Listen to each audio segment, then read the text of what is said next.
আমরা যে সমস্ত পার্লামেন্টের সদস্যগুলোকে পাঠাই এমপি রূপে, সেই এমপিরা কী করে, সে এমপিদের খরচ কী?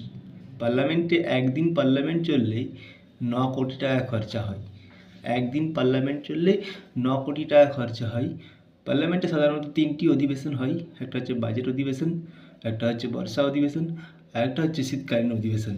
এই অধিবেশনগুলোতেই কম করেও 800 থেকে 900 স্টাফ থাকে, সদস্য এবং পার্লামেন্টের কর্মীরা।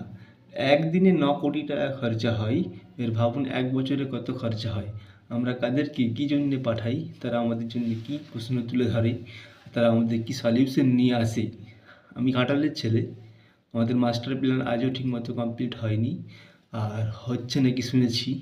তো কথা হচ্ছে, আমরা জিএসটির টাকা দিই, সেই জিএসটির টাকা কীভাবে কাজে লাগে? আমরা যে জিএসটি দিই, সেই জিএসটির টাকা কীভাবে কাজে লাগে তা আমাদের জানার দরকার আছে।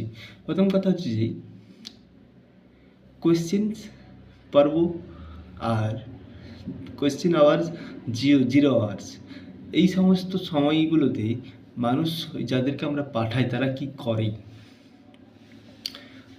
পার্লামেন্টে অধিবেশন চলাকালীন শুধু হই হুল্লা ডিবেট করলেই হবে না, আমাদের সংযতভাবে বুঝতে হবে সাধারণ মানুষকে আমরা ভোট কাদের দিই আর কেন ভোট দিই। প্রতিবাদী হয়ে উঠতে হবে। যাদেরকে আমরা সদস্যরূপে পাঠাই তারা সংসদে যে কী করে, পার্লামেন্টে যে কানুন তৈরি হয়, সেই কানুন তৈরিটা মানুষের জন্য কতটা উপকারী। একদিনে 9 কোটি টাকা খরচা হয়, এক বছরেই ভাবুন। আবার একটা দিনের ডিবেট যদি নষ্ট হয়, পুরো টাকাই নষ্ট হয়ে যায়।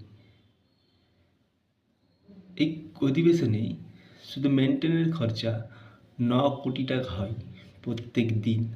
ভাবা যায়?